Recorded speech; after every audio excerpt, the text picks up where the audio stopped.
eu não conheço ninguém que deu muito certo que trabalha pouco. Não é uma coisa, sabe? O trabalhar bastante, trabalhar muito, não é tudo. Se fosse tudo, todo mundo que trabalha muito Sim. teria prosperado. Mas todas as pessoas que eu conheço que construíram alguma coisa relevante, elas eram chegadas ao labor. Elas gostavam de trabalhar e, de preferência, elas se apaixonavam por aquilo que ela estava fazendo. Ela atribuía algum significado àquilo que ela estava fazendo, que fazia com que ela fizesse aquilo por muitas horas por dia, repetidamente. Então, trabalhar bastante, ela não é assim a garantia do que você vai prosperar e enriquecer. Mas todas as pessoas que eu conheço que começaram do zero, que construíram o seu negócio, trabalhavam bastante. Então, acho que esse é um ponto. Um outro ponto que eu vejo é alguém que não seguiu o padrão.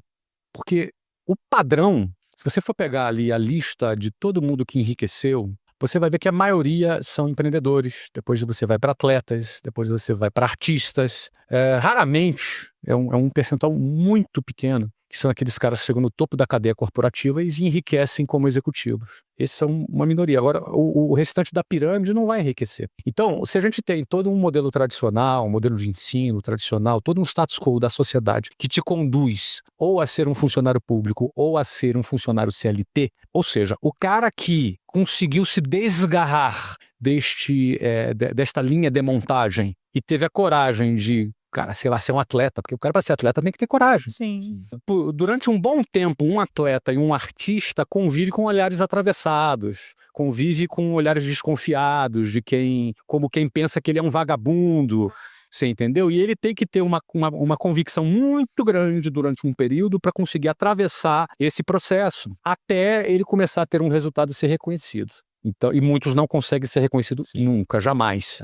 Então, assim, esse cara, ele tem que ser um cara um pouco rebelde, um pouco fora do padrão, um pouco saindo, sabe? Geralmente vai ser aquele cara que sofreu bullying na infância, sabe? Aquele cara que vai ser aquele cara que não era muito popular e, de repente, ou era taxado como problemático, e, de repente, esse cara, por ser diferente, ele pega um caminho que vai levar ele à prosperidade, porque os caminhos que levam à prosperidade são, na maioria das vezes, estatisticamente, fora da linha de montagem natural da sociedade. Então, eu acho que essa característica do cara ser um pouco diferente, eu percebo nas pessoas que se deram muito bem, que cresceram, você vai ver alguma história ali desse cara, ou é de bullying, ou é de diferente, ou que foi expulso da escola, ou alguma coisa diferente. Não é? O muito certinho, o inteligentão muito certinho, geralmente vai trabalhar para o problemático. O muito inteligente, geralmente, trabalha para o mais corajoso. É verdade. E o mais corajoso é o fora do padrão, porque o padrão é diferente. Então, eu também citaria essa característica aí que tem. Outra coisa é o cara um pouco obcecado. Todo cara que deu certo, ele é um cara meio obcecado, entendeu? É uma palavra negativa, obcecado, parece uma coisa... Pode não ser saudável em alguns momentos, não é? Mas ele é um cara que não tira as coisas facilmente da cabeça. Ele é meio obcecado com aquilo. Ele acorda pensando naquilo, ele dorme pensando. São características que me vieram à mente agora de pessoas que eu conheço que deram certo. Você percebe essas características em comum. O que me veio aqui é que o cara que fica milionário, a mulher que fica milionária, ele é como um carro que é abastecido com combustível diferente. Então, assim, o combustível de quem fica milionário é diferente. É a mesma pessoa, mas ele é abastecido com combustível diferente. E eu acho que quem fica milionário no Brasil é alguém que é abastecido com ódio, raiva ou uma obsessão e muito tesão, assim, por alguma coisa. Eu acho que essa pessoa fica rica. As outras pessoas, na minha opinião, elas têm muito mais dificuldade de atingir algum resultado muito diferente. Por quê? Porque se a gente for olhar sob a ótica de uma pirâmide financeira no Brasil ou no mundo, você sempre vai ver que no topo da pirâmide você tem poucas pessoas muito ricas e você tem uma base da pirâmide com muita gente que não tem um grande patrimônio. O que a gente enxerga numa pirâmide dessa? A gente vê que a minoria vai chegar num grande resultado, mas a maioria pensa da mesma forma. Então, para essa pessoa ter um resultado diferente das outras, ela vai ter que fazer alguma coisa diferente das outras. E para ela fazer alguma coisa diferente das outras, ela vai ter que se fazer perguntas diferentes das outras. E ela vai ter que criar afirmações também diferentes das outras. Então, para mim, quem de alguma forma fica milionário é quem faz a segunda pergunta. A primeira pergunta é a que todo mundo faz. Agora, a segunda pergunta é a que pouca gente faz. Então, a segunda pergunta seria esse segundo grau de pensamento, mas talvez de uma forma menos filosófica e muito mais instintiva. Porque quando o Flávio falou do cara que sofre bullying ou tem algum pensamento diferente, eu também, as pessoas que eu conheço que são ricas, elas têm um probleminha, cara. Elas têm alguma coisinha diferente. Ela se veste diferente, ela pensa diferente, ela fala diferente, ela tem trejeitos diferentes e ela tem uma visão não convencional do mundo. Eu vejo que a gente começa, talvez na vida, tendo uma responsabilidade, uma obrigação de trabalhar muito mais em horas do que no futuro. Por quê? Porque no futuro, se você for olhar para uma pessoa como um Flávio, que gerencia sei lá quantos milhares de colaboradores, uma decisão dele impacta de uma forma muito profunda a corporação dele. Então, uma decisão bem tomada tem muita escala. No passado, talvez a força abraçal, a repetição da quantidade de tentativas, de execuções, de vendas, era muito mais relevante do que algo muito estratégico. Então, no começo, a gente precisa de muito mais horas de execução e trabalho duro, e no futuro, a gente precisa de muito mais trabalho intelectual, que escala muito mais. Então, no final das contas, é trabalho igual cavalo. Para você ter sucesso, você vai ter que provocar algum desequilíbrio para que você alcance alguma coisa. Porque no equilíbrio, na boa, tu não vai conseguir, não. Então vai ter que ser uma superação, vai ter que ser um trabalho extra, vai ter que ser uma ideia genial que tu teve às 3 horas da manhã, vai ter que ser, sabe, um insight que você teve com a tua equipe, a equipe unida trabalhar. Ou seja, você precisa provocar um desequilíbrio na tua vida para alcançar alguma coisa. Você gastar 4 horas e meia no trânsito é um desequilíbrio.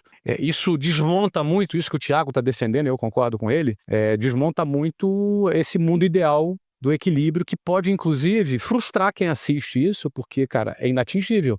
É inatingível, né? A pessoa que constrói patrimônio ao longo da vida, ela tá pensando em mais do que, cara, vou fazer um negocinho aqui e vou ganhar um dinheiro. Você, por exemplo, não pensou só em ganhar um dinheiro com venda, você quis criar um negócio. E aí depois você foi pra visão do equity, de fazer esse negócio ter valor de mercado, para que ele possa ser vendável. Aí você vendeu, aí você comprou de novo. Aí você foi fazer outros negócios. Sempre com essa visão de que, olha, eu vou ganhar um dinheiro aqui, mas o principal tá no valor da empresa que eu tô criando. Porque ninguém vence esse jogo pensando no curto prazo. Mas existe aqui alguns aspectos do pensar em longo prazo que eu diria para você que, se o cara não estiver atento, ele pode fazer tudo certo com o dinheiro dele, pensar no longo prazo com o dinheiro dele, mas ele se ferrar. Por exemplo, uma boa fórmula para ficar pobre: divórcio. Para ficar muito pobre, o segundo divórcio. Então, um jogo de longo prazo é um jogo de quem não negligencia o casamento dele. Se ele decidiu se casar, se ele resolveu se casar, o cara pode ter decidido não se casar, mas se ele resolveu se casar, um sacrifício que ele não deve fazer é na família dele. Se ele sacrificar a família dele por causa do dinheiro, ele vai ficar sem família e sem dinheiro. Vai ficar sem os dois. Então eu penso que dando um exemplo aqui, alguns aspectos que não são só apenas o financeiro, como o Thiago fala muito, o risco da ruína, por exemplo. Hoje em dia a gente está com aquela febre das bets, né, das apostas. Sim. O que eu recebo de mensagem de mulheres desesperadas falando que o marido está devendo para agiota por causa de aposta é imenso. Toda caixinha que eu abro tem alguma coisa, alguém se lamentando muito, o que fazer agora que eu estou devendo tanto, etc e tal. Se o cara vai pro caminho da aposta, cara, não basta o cara ser brilhante, para ganhar dinheiro e ser um bom gestor do dinheiro dele, se do outro lado ele vai cair no vício, ele vai cair na droga, ele vai cair em negligenciar a família dele. Então, eu não estou nem defendendo o aspecto moral dessas questões, estou defendendo o aspecto financeiro dessas questões. Pragmático. Sendo pragmático, não é? Cuide bem da sua família.